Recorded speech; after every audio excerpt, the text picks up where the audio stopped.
بسم الله الرحمن الرحيم مقال كان maanta waxaan ugu jawaabi doonaa reporter speech ka aan soo qaadanay ayagoo marka ka jawaaban answered reporter speech part 1 maadaama hal qayb aan soo qaadan reporter speech ka marka qaybo fara badan leeyihiin sida questions ka ama yes or no questions ka qaybta ku saleysan qaybta imperatives ka yani waan gaareynaa so maadaama qaybta ugu horeysa casharka aan dhameynay exercise aan raacinay exercise kiya maanta waxaan isku dayi doonaa marka inaan ka jawaabno sidoo kale waa dareemi karaa arday fara badan oo asxaab fara badan oo page kan ku xiran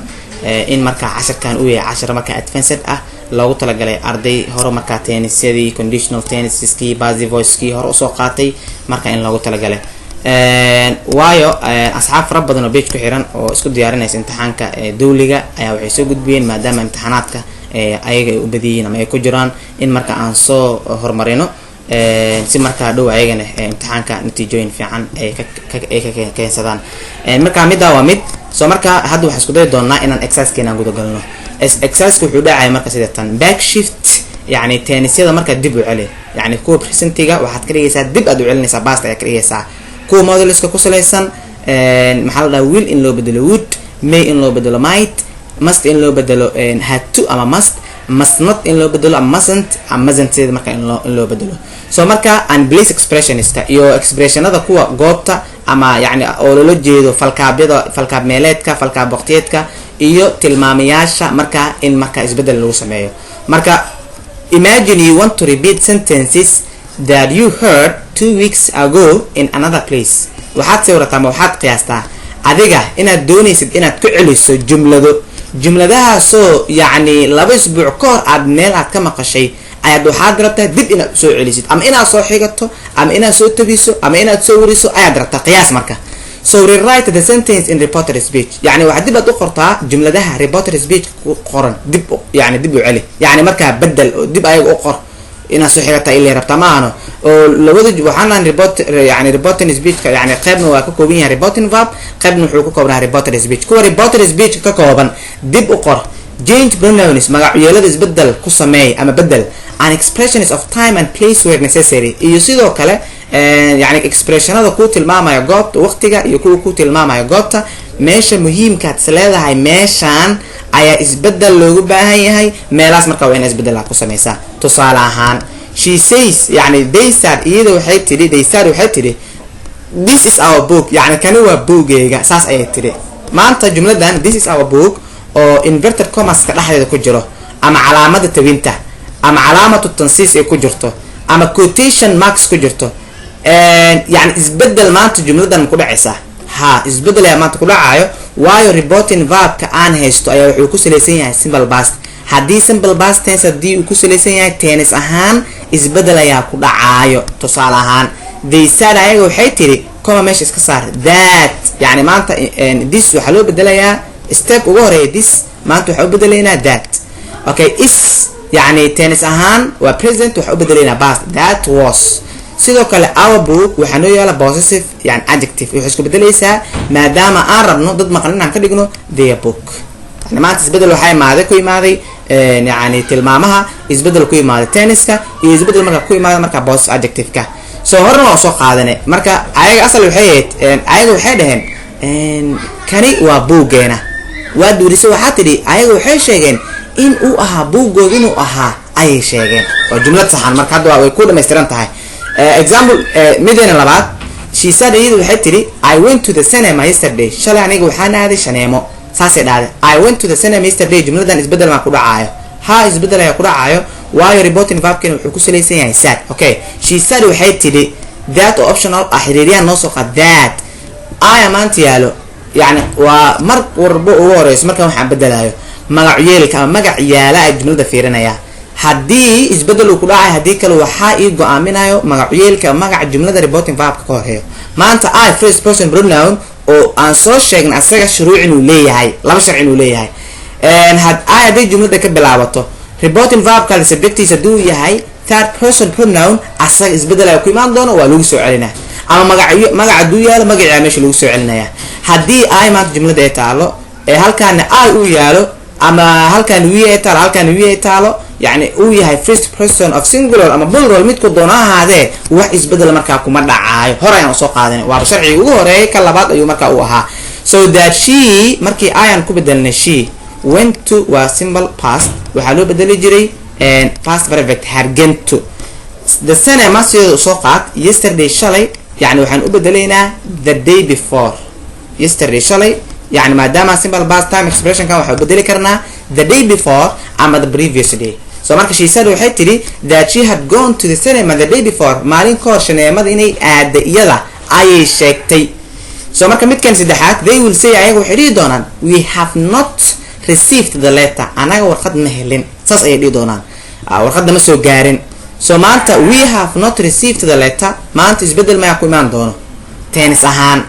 maya tennis ahaan isbedel kuma imaanayo waayo reporting verbkan wuxuu ku salaysan yahay future simple ama haddii uu ku salaysan yahay simple present isbedel kuma imaan doono waa arkayna tusaale kale aan ka dhiganaynaa so they will say sidoo soo qaad xiriiriyaha optional ka aan soo qaad that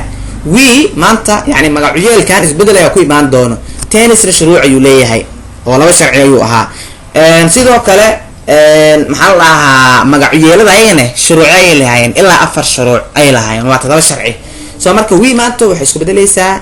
they ay isku bedelaysaa yani maadaama aan ka dhigin dad maqan that they have not received tense ahaan isbedel ma ku imaanayo maya yani reporting verbkan wuxuu ku salaysan yahay future simple sida marka soo goori they have not received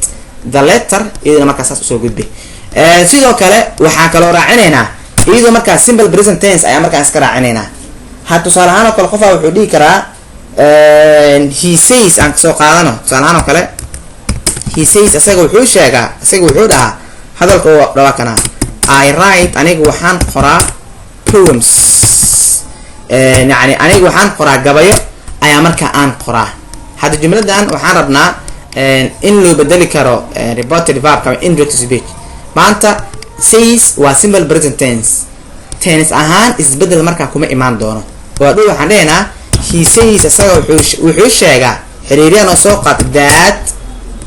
xiriiriya marka aad soo qaadid maanta magacyaalka laakiin isbedel ay ku imaanay ay wuxuu isku bedelayay that he yani maanta waxa uu yaalo right oo wali marka plural ah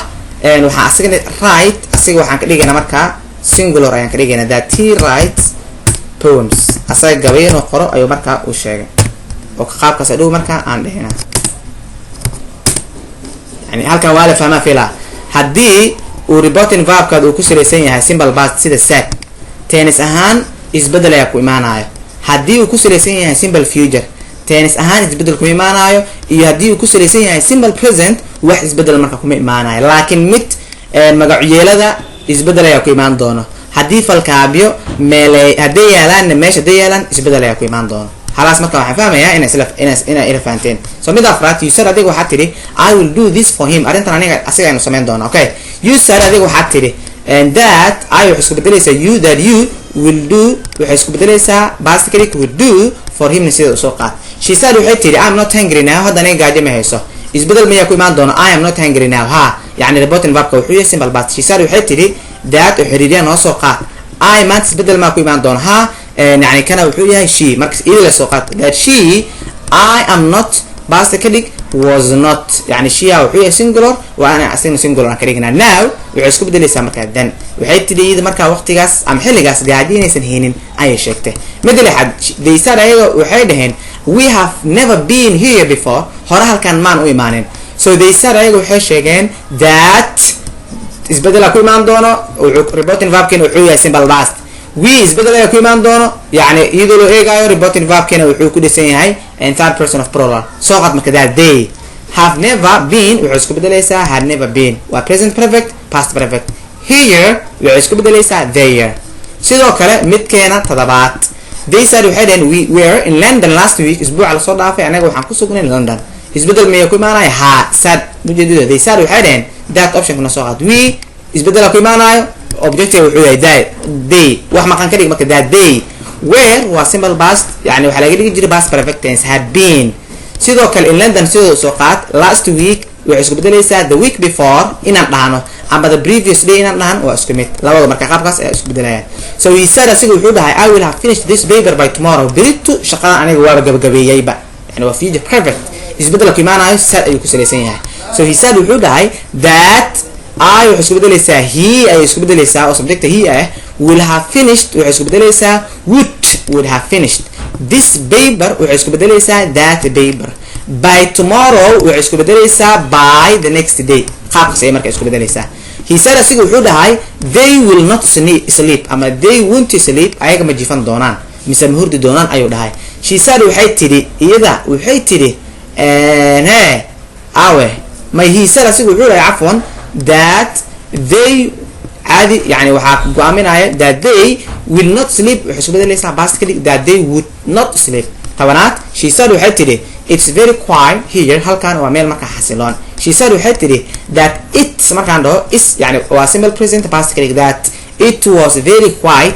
here waxay isku bedelaysaa markaa there so he said asiga wuxuu dhahay I am writing a test tomorrow beri aniga imtixaan ayaan markaan qorayaa he said wuxuu dhahay that I isku bedel he that he I'm writing waxay isku bedelaysaa was writing a test sida soo qaado tomorrow Britain waxay isku bedelaysaa the next day waxaan filayaa markaa inaad fahanteen isbedelada meelaha yani uu ku dhacayo meelaha isbedelada lagu sameeynayo hadii tennis isbedel lagu sameeynayo waan soo aragnay oo waxaan dhahnay tenniska yani wuxuu leeyahay laba sharci hadii tenniskaada reporting verb-kaada haduu ku salaysan simple and past tennis isbedel ayaa ku imaan doona hadii reporting verb-kaada yani uu ku salaysan yahay waxa loo yaqaan future ama waxa loo yaqaano simple present wax isbedel tennis ahaan kuma dhacayo laakiin magacyada isbedel ayaa ku dhacayo iyo sidoo kale falkaabyada haday yaalaan tilmaamayaasha oo kale sidoo kale isbedel ayaa ku dhici doono waxaan filayaa markaa in casharkan aad fahanteen sidoo kale la wadaaga asxaabtiina la wadaaga la share gareeya commentiga yani casharadaad isdhihi kartaan ama isdheheysaan casharadana xoogo yani aan jeclaysan in marka lasoo gudbiyo noo soo comment gareeya ama emailka ahaan marka waa igu soo qori kartaan umarduqo2@gmail.com marka waad iisoo yani casharada rabtaan waa igu soo diri kartaan ama sidoo kale waxaa kaloo iisoo diri kartaan commentiga casharada rabtaan waa igu soo dhigi kartaan asxaabtiina markaa la wadaaga aadan u mahadsantihiin wassalaamu calaykum waraxmatullahi